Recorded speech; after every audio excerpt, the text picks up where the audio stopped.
Fala galera, aqui é o Gabriel e hoje é dia de Mega Saga aqui no canal. O grande evento DCKO continua. E hoje vamos acompanhar a segunda e a terceira edição de Night Fight, a história paralela do Batman, que nesse momento está enfrentando o Batman Dick Grayson. E além disso, também tem a história dos Jovens Titãs, que simplesmente se meteram num grande problema envolvendo a Grail, a filha do Darkseid. E pessoal, se der para ir deixando aí o bate-like, o bate-comentário, fazer esse tipo de vídeo dá muito trabalho, e isso ajuda muito aqui o canal a crescer e poder fazer mais vídeos como esse. Beleza? Muito obrigado para quem faz isso, e agora sim, bora para a história.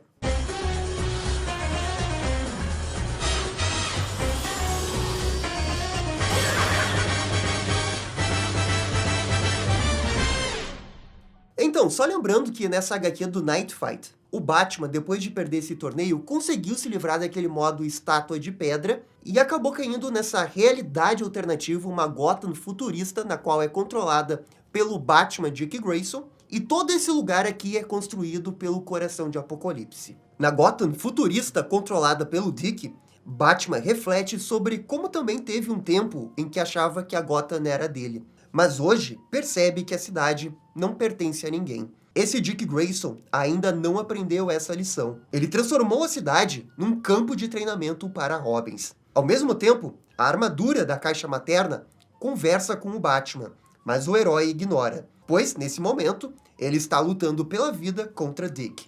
Ele escuta o batimento do coração de seu filho e percebe que tem algo de errado.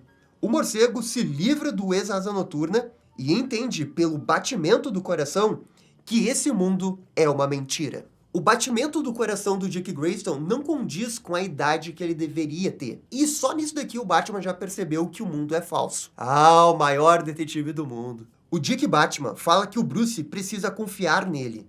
Só que o nosso Bruce tenta novamente explicar quem criou esse mundo e que foi o Coração de Apocalipse. O Batman Dick não se convence com essas palavras. E então, vários Robins cercam o Batman. E para o Bruce, esse é outro indicativo. O Dick de verdade jamais deixaria os seus Robins lutarem sozinhos. E ele aposta, em tom de brincadeira, que os seus Robins iriam bater nos Robins do Dick. Uma luta generalizada se inicia, e o Batman, realmente, apesar de estar sozinho, tem a vantagem contra os Robins. Dick então volta para o combate, e os dois ficam em pé de igualdade. Em narração, Bruce comenta como sempre viu um grande potencial no Dick Grayson, como ele sempre soube que o Dick iria superá-lo. E isso realmente aconteceu agora. Esse Dick é um Batman melhor do que ele. O herói cai no chão e fala que o Dick tem razão. Foi ele quem matou seus irmãos. Isso, claro, é uma mentira para tentar ludibriar o Dick. E acontece que o ex-Asa Noturna cai nesse papinho. Ele realmente é um Batman melhor do que o Bruce. Ele confia demais nas pessoas. Ao contrário do Bruce, que o ataca quando sua guarda fica baixa. Batman Bruce entende o que o Coração de Apocalipse quer fazer. É o mesmo que ele disse para o Clark, para não se segurar. Então, do nada, Bruce leva uma espécie de descarga elétrica e cai no chão gritando de dor. Até o Dick fica surpreso. Ninguém sabe o que está acontecendo. E é nisso que o Coração de Apocalipse muda completamente a realidade. E vemos Bruce preso numa cela. E na sua frente está Capuz Vermelho Batman. É o Jason, e o Bruce logo o reconhece. Mas o mesmo diz que o Jason está morto, e é para chamá-lo de Batman. E aqui, novamente, o Batman tenta explicar para o seu filho, que toda essa realidade é falsa e que foi criada pelo Coração de Apocalipse. Jason fala que já ouviu essa história antes, e não acha que ela seja verdadeira. Ele comenta como nessa realidade os seus irmãos morreram, e todo dia pensa neles ao retirar sua máscara. Pro Jason, esse Bruce não é o verdadeiro, e sim, é o cara de barro. Batman grita tentando falar com o Coração de Apocalipse, o que não leva a nada, e só faz parecer que ele realmente tá maluco. Batman Capuz Vermelho manda Bruce calar a boca e o ataca. Uma luta se inicia, e enquanto a porrada se desenrola, Bruce reflete sobre como esse mundo surgiu a partir do seu medo de falhar com Gotham. Com o Jason. Batman consegue se livrar de Jason e o prende na cela. O herói foge dali, mas o seu filho avisa que não tem escapatória. Ao chegar no topo do prédio, Batman percebe como a cidade está diferente. A sua Gotham sempre teve um barulho que misturava medo e alegria. Mas agora, ele não escuta nada, apenas silêncio. Tem algo de errado com o céu, diz ele. E é nisso que vemos que a cidade está coberta por um domo vermelho. Jason aparece atrás dele e comenta que essa Gotham é Arkham. A cidade inteira é Arkham. Esse Jason aprendeu com o Batman que o segredo era trabalhar sozinho. Bruce pergunta o que aconteceu. E o ex-capuz vermelho fala que tudo isso foi culpa do Coringa. A cidade foi consumida pelo gás do riso. E por isso que o domo é necessário, para conter o gás. O lado bom disso é que não acontece mais um crime há 20 anos. Batman fica confuso e fala como isso parece um jogo. E se isso é realmente um jogo, ele vai jogar do jeito que o Coração de Apocalipse quer. Ele se transforma no Cara de Barro e ataca Jason. E aqui termina a edição 2 e já vamos direto para a edição 3. Jason fala que sabia que ele era o Cara de Barro, mas o Batman, com a aparência de Cara de Barro, fala que ele não é. O herói dá um soco tão forte no Jason que ele é arremessado para fora do prédio. E ele vai cair no gás do riso. Mas Batman segura o seu filho, usando os poderes do Basil Karlo. Agora, Batman diz que se cansou de jogar esses joguinhos. Tudo isso deixa Jason confuso, porque é exatamente algo que o Bruce faria. O ponto todo do Bruce é que ele quer provar que é o Bruce. E Jason reconhece que ele fala como o Bruce, mas não quer acreditar mesmo assim. Então, Bruce fala que não importa se ele acredita ou não. Ele está ali para ajudar Jason, e eles vão trabalhar juntos. Isso parece realmente emocionar Jason. Só que então, o Coração de Apocalipse fala que ele está trapaceando e o joga para uma outra realidade. Pelo jeito, o Coração de Apocalipse não gosta quando o Batman dobra as regras desse universo que ele está criando. A entidade diz que é ela quem cria as regras. O Batman se recusa a lutar contra seus filhos. E o Coração, então, só para atiçá-lo, decide mostrar o que está acontecendo no torneio e como o Coringa está avançando. O Coração quer fazer um acordo. Se o Batman vencer o seu desafio, ele voltará para o torneio. O detetive não tem muita escolha e é levado para uma outra realidade para testar sua mente. E essa é uma realidade que o Tim Drake virou o Batman. Aqui o Tim Drake é um grande detetive e nesse momento está prestes a desvendar um crime no melhor estilo de um livro da Agatha Christie. Então, o verdadeiro criminoso o ataca por trás. Isso não é nada que o Batman não consiga resolver. Todos parabenizam o maior detetive do mundo, mas Tim não está contente. Tem algo que ele precisa solucionar. O único caso que ele não sabe a solução. O herói retorna para a Batcaverna e, após conversar com Stephanie Brown, percebe que tem algo no computador. É uma mensagem binária codificada, o que é fácil para o Tim desvendar. A mensagem diz que é o Bruce e que ele precisa de ajuda. O ex-Robin acha tudo isso muito interessante. Alguém esperto o suficiente para hackear a Batcaverna. É um belo desafio. Contudo, o tal do hacker usa as armaduras da Batcaverna para atacar o Batman. É o Bruce quem fala pelas armaduras. Ao que tudo indica, o Bruce está preso no computador. E precisa da ajuda do Tim. Ele precisa acreditar sobre o torneio. Tim Drake acredita que isso seja um truque. Uma IA bem elaborada. Até que o Batman fala algo que só ele saberia. Logo na sequência, Bruce cria um holograma e admite que o Tim é de fato o melhor Batman que ele jamais foi. Só que pro Tim, ele não é. Afinal, ele nunca conseguiu resolver o mistério da morte do seu Batman. Bruce apenas responde que ele não resolveu porque ele não queria abrir mão do luto pelo seu pai.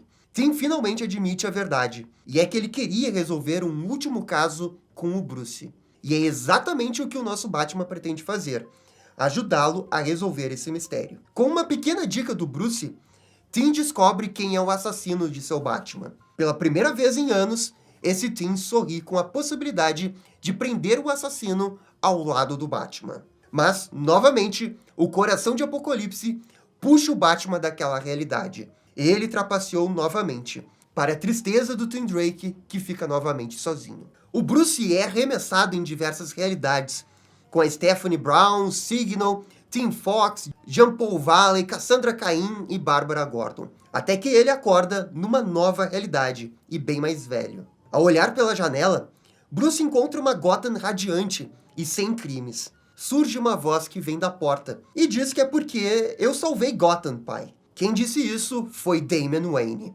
Ele seguiu os passos de Bruce.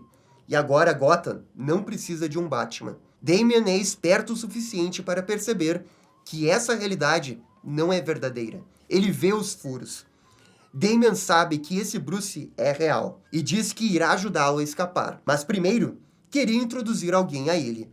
O seu filho e neto de Bruce, o Alfred. E pô, essa HQ foi legal, eu gostei de algumas ideias que eles estão desenvolvendo aqui. Parece aqueles contos natalinos, só que com o Batman. Uma pena que são só 4 edições e cada mundo tem que durar menos de uma HQ. Daria pra fazer 6, 7 edições, né? Mas como isso é um tie-in do DCKO, não tem como ficar muito maior. Enfim, é aqui que termina o tie-in do Batman. E agora vamos para a história dos Titãs. A HQ começa com Donna Troy narrando sobre como o lema Titãs juntos é mais do que um lema.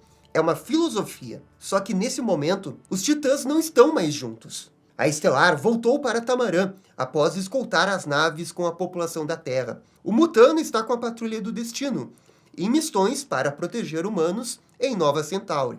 Asa Noturna e Ravena estão no mundo das gemas, onde estão lutando contra a Jinx. O Cyborg, até onde ela sabe, está no torneio. Só que, como sabemos, o Victor foi derrotado. Quanto a ela, teve que voltar para a Terra, e agora está de joelhos perante Grail. Não sobrou muito da Terra para proteger, mas isso não vai impedir de Donna Troy e Arsenal darem tudo de si. Para Grail, isso é previsível demais. Foi ela quem plantou o sinal falso, e o casal 20 caiu direitinho. Uma luta entre eles se inicia. Grail, ao levar um golpe da Donna, comenta que ela também é uma amazona, pelo menos parcialmente em sangue. Em algum universo, elas poderiam ter sido irmãs. Ela até cogita em adotar a Donna como sua protegida, o que Donna responde com um belo soco e um palavrão na cara da Grail. Era só isso que a filha do Darkseid queria ouvir para chamar os parademônios. E os heróis são cercados. E agora voltamos para o Gem World. Asa Noturna segue com problemas contra Jinx, que está prestes a matar o herói. Enquanto isso, Ravena conversa com a Terra, a última esperança da equipe para derrotar a maga. A Tara Markov não está muito afim de ajudar. Não quer ser usada novamente como arma. Ravena entende o lado dela, mas admite que ela pode ser muito mais do que isso.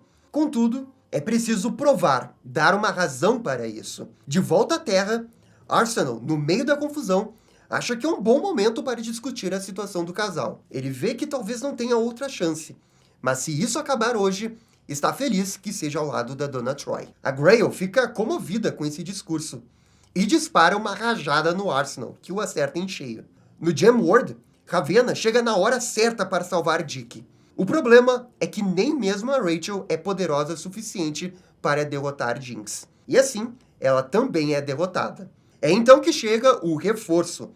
Tara Markov usa seus poderes de controlar a Terra para acertar em cheio a Jinx, e com uma daquelas criaturas de pedra que vimos antes. O comentário dela também é muito bom, dizendo que pedra ganha de magia. E é isso, a Jinx é derrotada desse jeito. Um tanto quanto anticlimático, né? Mas as coisas não vão terminar assim tão facilmente no Gem World. Terra diz que Ravena realmente fez um belo discurso, mas ainda assim ela decidiu ajudar ela mesma. Porque para Tara, não importa o quanto ajude os Titãs, eles nunca vão confiar totalmente nela. Exatamente por isso, ela decidiu tomar o Gem World para ela mesma, e congela Asa Noturna e Ravena em cristais. E pô, gente, o Dick Grayson só apanha nesse DCKO. Apanhou no Night Fight, apanhou na HQ dos Titãs. Coitado do Dick. De volta à Terra, o Roy ainda está vivo, mas ficou inconsciente após o ataque. Donna fala que Grail irá pagar por isso.